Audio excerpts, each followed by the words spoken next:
Welcome to the absolute dumbness of it all. This is what happens when reality gets retrofitted to accommodate a bad idea.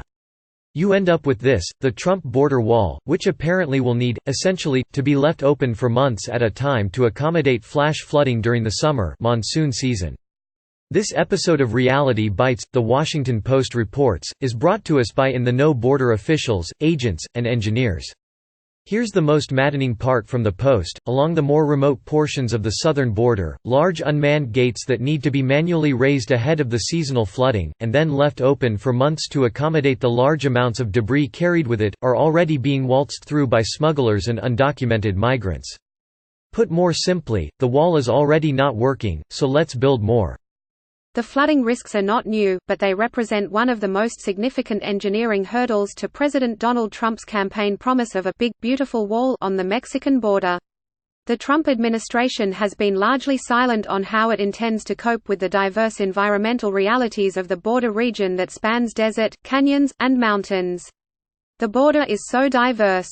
Roy Villarreal, chief of Border Patrol's Tucson sector, told the Post, "You have to plan for water flow. People think it's just this monolithic wall, sort of like the Great Wall of China, where you drop it into place and that's all there is to it. And that's not the reality at all." On the upside, Villarreal said the wall, even with gaps, narrowed the area that required human monitoring. Trump's descriptions of the wall have evolved, to the point of absurdity, like alligator-filled moats, but they always sounded pretty Great Wall-like. Trump's wall, which features 30-foot metal bollards spaced 4 inches apart, effectively acts as a sewer grate that traps the debris. When clogged, the barriers cannot withstand the power of the runoff, according to the Post. Veteran Border Patrol officials acknowledge that the government would be foolish to place vertical metal bars in the direct path of rivers and creeks that swell to dangerous volumes during summer storms.